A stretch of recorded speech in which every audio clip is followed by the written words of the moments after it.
Ողջույն, Արմինես հեռուստաընկերության եթերում հաջողության բանաձևն է։ Երաժշտությունը ունի մեծ դեր եւ նշանակություն բոլորիս կյանքում, բայց այն ունի իր ձևն ու հատուկ բովանդակությունը, ինչպես նվագախմբի յուրաքանչյուր գործիք։ Այս հաղորդման ընթացքում խոսելու ենք երաժշտության մասին, եւ քանի որ ազգային ինքնության պահպանման գործում կարևոր է ազգային նվագարանների դերը, կներկայացնենք հենց հայկական նվագարանները։ Եվ իհարկե կբացահայտենք երաժիշտների հաջողության բանաձևը։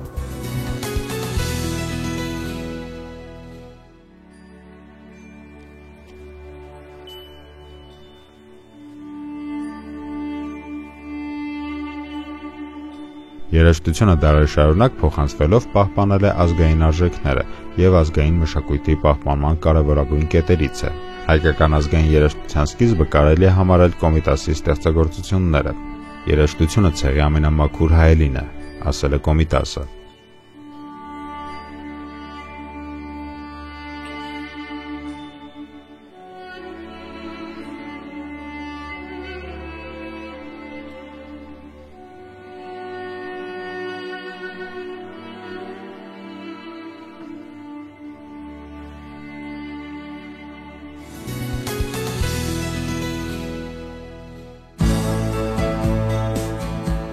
Նորա Էրդավցյանը Երևանի Խաչատուր Աբովյանի անվան պետական մանկավարժական ինստիտուտի գեղագիտական դաստիարակության ֆակուլտետի երգերաժշտության բաժնի շրջանավարտ է։ 26 տարի աշխատել է ռադիոյի եւ հեռուստատեսության Արամ Մերանգուլյանի անվան ժողովրդական գործիքների անսամբլում, որպես քամանչահար, բամբիրահար եւ դիրիժոր։ Հայաստանի ազգային նվագարանների պետական նվագախմբի գեղարվեստական ղեկավարն է եւ գլխավոր դիրիժոր։ 2015 թվականից ղեկավարում է Հայկական պետական մանկավարժական համալսարանի ժողովրդական գործիքների նվագախումբը։ Պրոֆեսորը Հայաստանի Հանրապետության վաստակավոր արտիստ է։ Պարգևատրվել է նաև Մշակույթի նախարարության ոսկե մեդալով։ Արժանացել է համամիութենական եւ հանրապետական բազմաթիվ մրցույթ փառատոների դափնեկրի կոչման։ Համերգային շրջագայություններով հանդես է եկել աշխարհի շուրջ 30 երկրում՝ Անգլիա, Ֆրանսիա, Ավստրիա, Կիպրոս, Կանադա, Ավստրալիա եւ այլուր։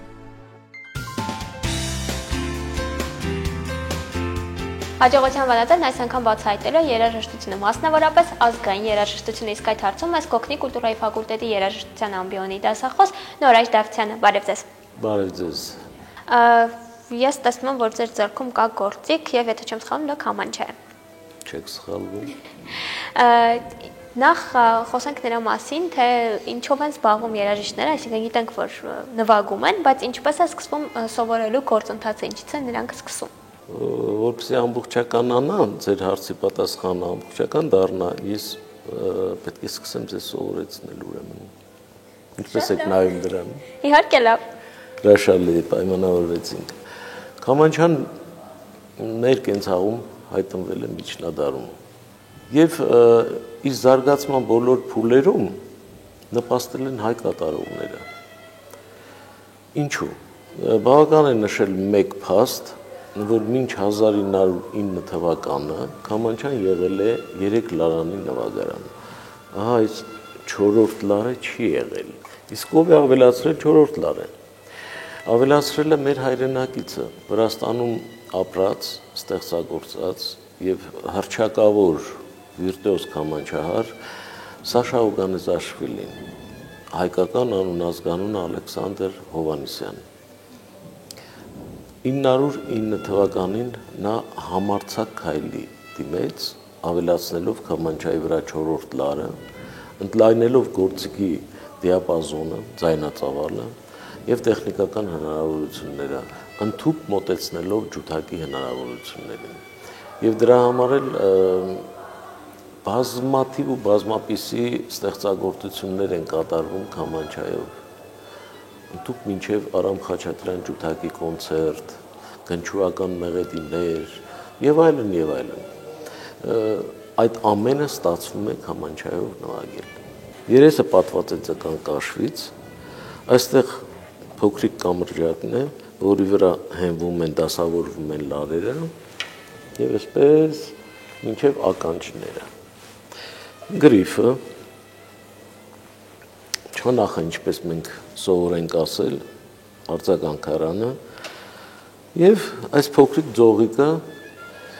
այսպես դնում ենք ծնկին Ահա դրվածքը։ Ես հիմա Ալա ջան, ինչու եմ ձեզ ասում, որտեղ քիչ անց պիտի սովորեցնեմ ձեզ։ Սա է դրվածքը։ Հիմա փորձենք միասին։ Փորձենք։ Փորձում ենք վարժություններ։ Սա 4-րդ լարն է, սա 3-րդ լարն է, ձեռքը մատները վերցրեք լարերի վրայից, 4-րդ լար, 3-րդ լար, 2-րդ լար եւ առաջի լար։ Առաջի լարը նվագելիս գործիքի դիրքը լինում է ահա այսպեսին, թեք։ Երկրորդ լարը նվագելիս այսպես, երրորդ լարը նվագելիս այսպես, չորրորդ լարը այսպես։ Ուրեմն ստացվում է, որ ձեռքի մեջ, ձախ ձեռքի բռնվածքով մենք հնարավորություն ենք տալիս, որ գործիքը այսպես պտտվի։ Հիմա փորձում ենք վարժություն։ Ասենք թե երկրորդ լարի վրա փորձում ենք, երկրորդ լարը մեզ մոտ սա է։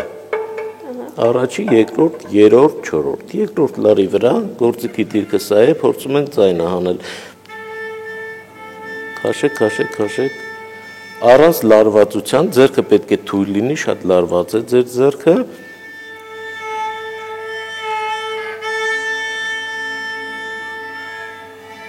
Հիմա երրորդ լարն ենք փորձում։ Հիմա փոխում ենք 4-րդ լարը, տեսնում եք ոնց է թեքվում գործիքի դիրքը։ Այ հիմա նայեք իմ ձեռքին, տեսեք։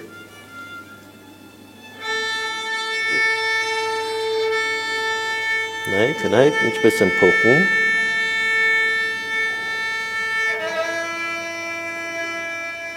Տեսեք ինչքան փափուկ ու հանգիստ փոխում եմ առանց լարվածության, նայեք ուշադիր։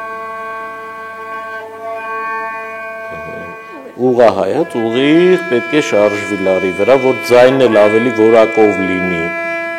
արտաբերած ձայն ավելի որակով լինի։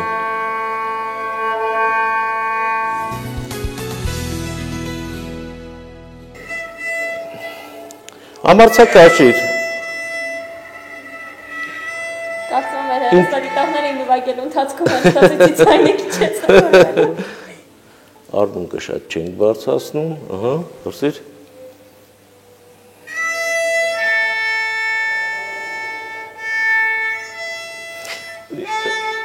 Մեկ անգամ գնում ենք դեպի այս կողմ, վերադառնում ենք, հետո փոխում ենք լարի հաջորդ լարը։ Հիմա առաջի լարից սկսում ենք։ Հիմա փոխում ենք հաջորդ լարը։ Ահա, տեսնում ես մինչև վերջ։ Շատ մի բարձրացրու ձեռքը։ Դու ստացվում արդեն, ես հասկացա, որ ձեզ մոտ արդեն ստացվեց, դուք էլ եք զգում, որ ստացվեց։ Դուք ինձ փորձում եք աշխատասիրության շնորհիվ սովորեցնել նվագել, բայց տաղանդ ամեն դեպքում պետք է, չէ՞, որ երաժշտական գործիք նվագելուց առաջ։ Շնորհքը բավական է, կարծում եմ, տաղանդի մասին եկեք չխոսենք, իհարկե շատ լավ է, եթե լինի տաղանդ, բնածին տաղանդ եթե լինի, ինչ խոսք հրաշալի կլինի։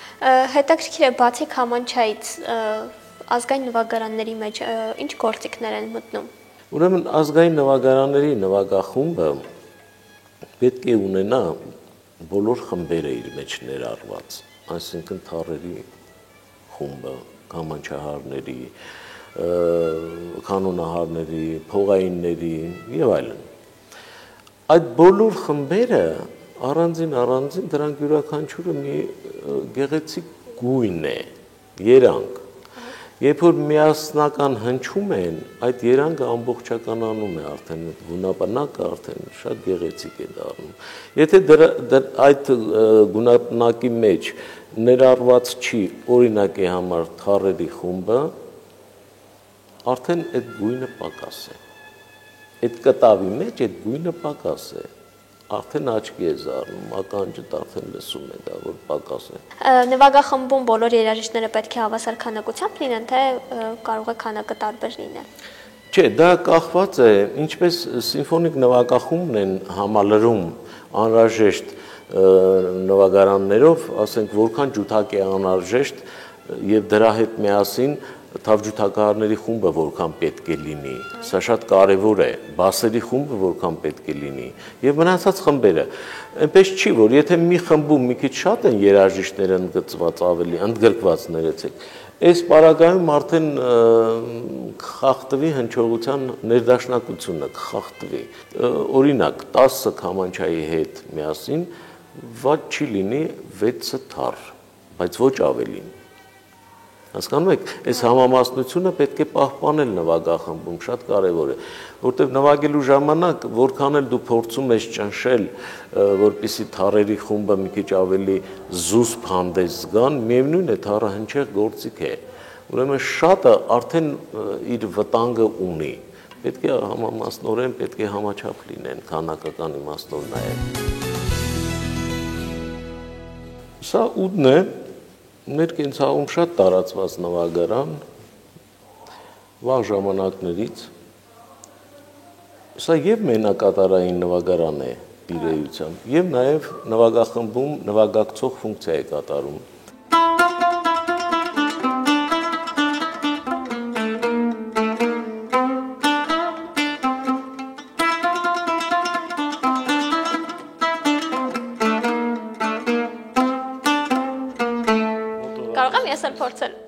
Խնդրեմ, ես որքան հասկացա ուդ ավելի շատ սիրեցի, քան քամանչա, այդպես է։ Տեսնենք, որ ինչպես այդպես են բռնում, գործիքը այսպես են բռնում, ուղիղ։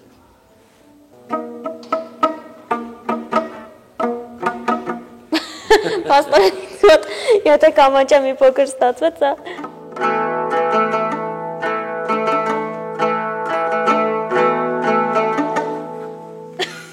Կստացվի, հաստատ կստացվի, ոչ մի խնդիր։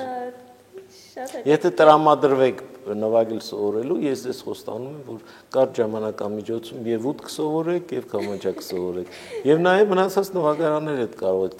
ծանոթանալ, ինչու ոչ։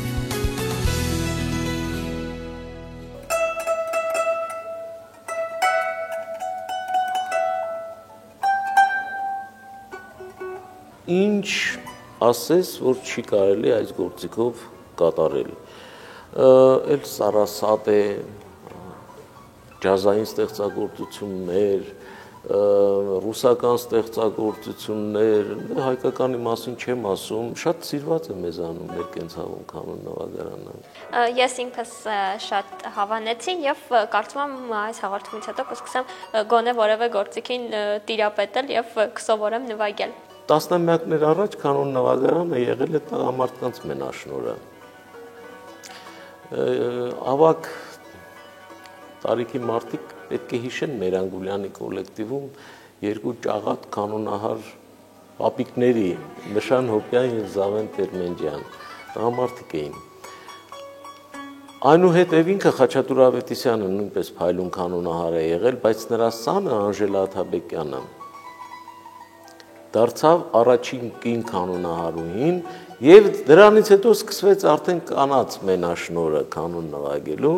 և այսպես հիմա արդեն տղամարդիկ շատ քիչ են։ Մենք ունենք շատ տաղանդավոր մի երիտասարդ Նարեկ Կազազյան, որը փայլուն տիրապետում է կանոն նվագարանին և ուրիշ այդպես տղամարդկանց չեմ ճանաչում այս պահին, որ լավ կանոն են նվագում, իսկ կանանց մեջ շատ են։ Ինչպես ասում են, նորը լավ մշակվածին է այնպես, որ սովորեք ազգային նվագարաններ և այն դարձրեք նորովի։ Ապրես։ Բարև ձեզ։ Բարև ձեզ։ Կասեք ինչ եք նվագում։ Դուդուկ։ Ինչն է առանձնահատկությունը դուդուկի։ Իրա ձայնը, առանձնահատկությունը ձայնն է դուդուկի։ Իսկ բարդ է տիրապետել այս գործիքին։ Չէ։ Ինչպես ոգեշնչվեցիք այս մասնագիտությունը ընտրելուց առաջ։ Ինձ իմ ծնողներն են ոգեշնչել եւ իմ մայրիկը առաջինը, նա է շատ ոգեշնչված եւ ինքը ուղղորդեց այս գործիքին, որ ես տիրապետեմ։ Հետո սեր առաջացավ, սկսեցի շատ սիրել եւ ցանկացա պրոֆեսիոնալ տիրապետել այս գործիքին։ Դրա համար ընդունվեցի Խաչատուր Աբովյանի անվան մանկավարժական համալսարանը եւ երկրորդ կուրսեմ, սիրով զբաղվում եմ եւ սովորում։ Բարև ձեզ։ Բարև ձեզ։ Ներողություն, նկատում եմ, որ քամանչա, ճիշտ է։ Այո։ Իսկ քամանչան ընդհանրապես տղաները չեն նվագում։ Ճիշտ է, տղաները են նվագում, բայց բացառիկ։ Իսկ Շատ եմ սիրում, փոքրուց եմ սիրել։ իսկ բարդ է նվագել քամանչան։ Նայած ում համար Ինձ համար բարդ չէր, ինչը որ սիրում ես, ինչին որ նպատակ ես դնում, հասնում ես սիրով ու դժվարություններ չկար։ Սաուդե կոչվում է արևելյան գործիք, կոնկրետ ծագում չունի, քանի որ արաբական թերակղզում ապրել են տարբեր ցեղեր եւ այդ իսկ պատճառով չգիտեն էլի կոնկրետ որ ցեղին է պատկանում։ Կտակ մի բան էլ ես փորձեմ նվագել։ Ձեզ կտամ։ Ոչ մեկի չեմ տալիս, բայց ես կտամ։ Շատ շնորհակալություն։ Որ խնդրեմ կպահեք։ Այո, իհարկե։ Որ խնդրեմ տեղը կզիջեք։ Կապեք այդտեղ նստած։ Ինչի համար եմ ես ուզում կանոնը նվագեմ, որովհետև քանի որ աղջիկները կարող են քամանչա նվագեն, ինչու ոչ, փորձեն տղաներն էլ կանոն նվագեն, հասկանանք ոնց կստացվի։ Իսկ կօգնեք ոնց եմ, ճիշտ եմ դրել։ Այո։ Այո։ Շատ լավ նվագում եք իդերս։ Հնարավոր է գիտարի պես։ Ես շատ եմ փորձել, բայց չի ստացվում։ Ստացվեց այն, ինչը որ ստացվեց։ Այո։ Շնորհակալություն վստահության համար։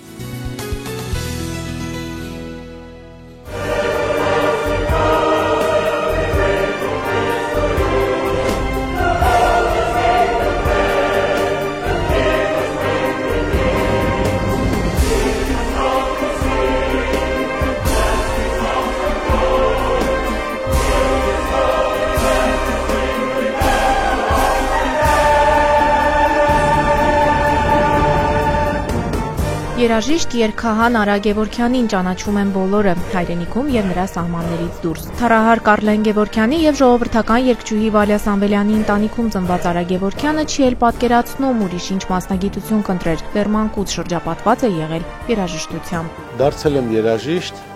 որովհետեւ դա բնական էր, պապիկս երաժիշտ, երգիչ եւ եկեղեցական, տատիկս եկեղեցու երգչուհին էր, Սուրբ Հովհաննես եկեղեցու, բնականաբար մայրս Վալյա Սամվելյան, հայրս թառահար Կառլեն Գևորգյան, եղբայրս էլ կիթառահար, նվագում էր Մելիք Մավիսակալյանի նվագախմբում, էստրադային սիմֆոնիկ նվագախմբում։ Հեռու չէի կարող մնալ այդ միջավայրից եւ դարձա երաժիշտ։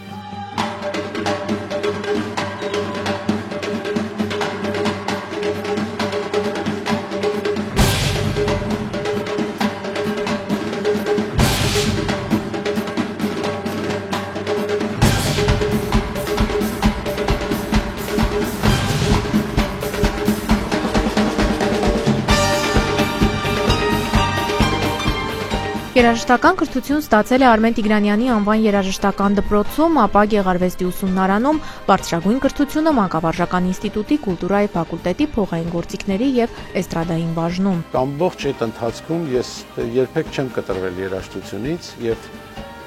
նվագել եմ տարբեր նվագախմբերում,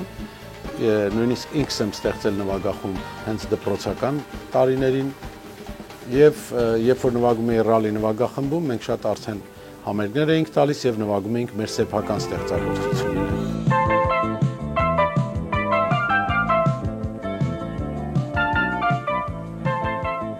Ռալի նվագախմբից էլ սկիզբ առավ սեփական երաժշտությունը ստեղծելու, ստեղծագործելու, հին հայկական գործերը գործիքավորելու Արա Գևորգյանի ցանկությունը։ 80-ից ավել ստեղծագործությունների հեղինակն այսօր արդեն հանդես է գալիս աշխարհի տարբեր բեմերում։ Արա Գևորգյանի ստեղծագործական ուղին հագեցած է եղել պայքարով, ձեռքբերումներ ունենալու ճանապարհին միշտ գիտակցել է, որ նորը ստեղծելիս անհաջողություններն ավելի սպասված են, քան հաջողությունները։ Երբ որ դու կարողանում ես հաղթահարել այդ բոլոր դժվարությունները եւ ստեղծել մի երաժշտության մեջ մի ուղղություն կամ մի ոճ կամ մի ստեղծագործություն, որը նման չի մյուսներին, օրինակ համադրել, միացնել իրար սիմֆոնիկ նվագախումբը, էլեկտրոնային գործիքները, մեր ազգային նվագարանները, երգչախումբ, սա ինձ համար շատ բարդ եւ շատերն էին ասում, որ դա անհնարին է, ես ուրախ եմ, որ մտա այդ դաշտը բարդ եւ մինչեւ այսօր ես այդ դաշտի մեջ եմ։ From the morning sun till the day was done, fathers worked until their strength was gone. Brino grashivi, reset the copy, Մեծածավալ աշխատանքի դժվարությունները հաղթահարելուց ծնվեց աշխարհի 20 լեզուներով ադանան ստեղծագործությունը ձայնագրելու գաղափարը։ Նույնքան երկիր իր ազգային լեզվով դատապարտեց հայոց ցեղասպանությունը։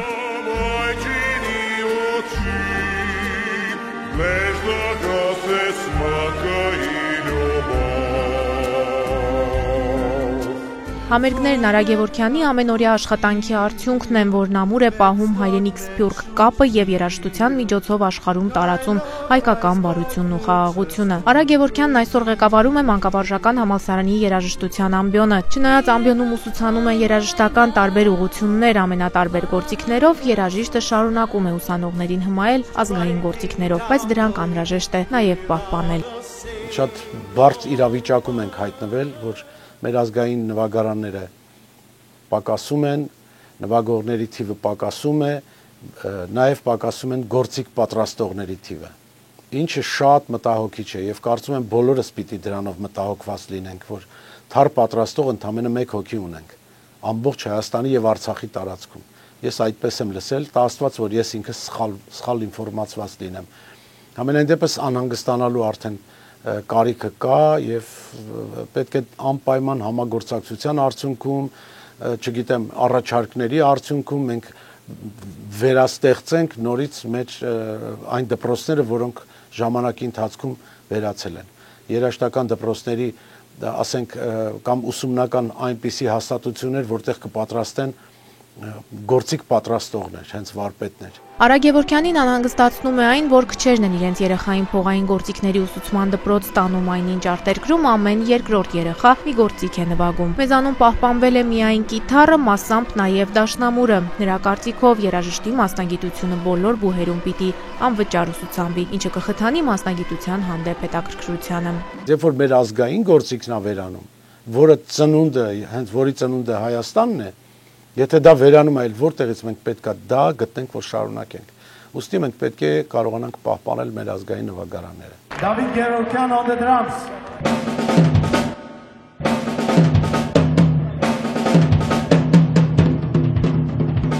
Երաժշտության հանդեպ սերը փոխանցելու ավանդույթը Գևորգյանների ընտանիքում այսօր էլ շարունակվում է։ Վաստակավոր արտիստի որդին Դավիթը նվագում է հարվածային գործիքներ, հայրիկի հետ եւ նրա պես մասնակցել է բազում համերգների։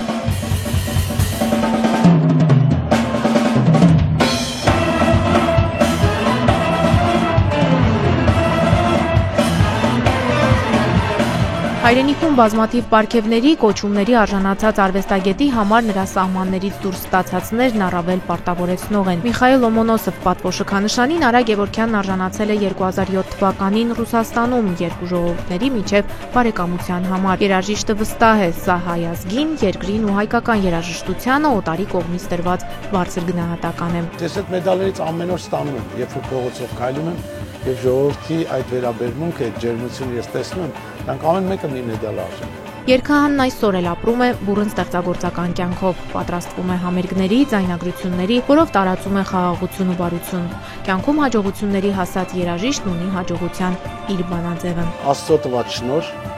որը պարտադիր է, եւ կրթություն, որ Աստծո տված շնորհը կարողանաս վերարտադրել, աշխատասիրություն, որ կարողանաս լավ վերարտադրել, բարձր պրոֆեսիոնալիզմով, չորրորդը խելք, որ ճիշտ ժամանակին, ճիշտ տեղում կարողանաս վերարտադրել, Աստծո տված այդ շնորհը, եւ հինգերորդն էլ հաջողություն։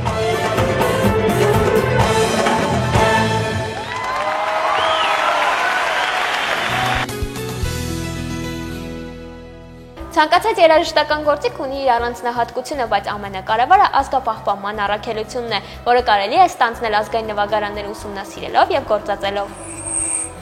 Յուրաքանչյուրս ունենք հաջողության մեր բանաձևը, բայց յուրաքանչյուր բանաձևի հիմքում ընկած է կամքն ու աշխատասիրությունը։ Հետևեք մեզ դասարանային կայքում եւ մեր Facebook-յան պաշտոնական էջում։ Կհանդիպենք հաջորդ շաբաթ։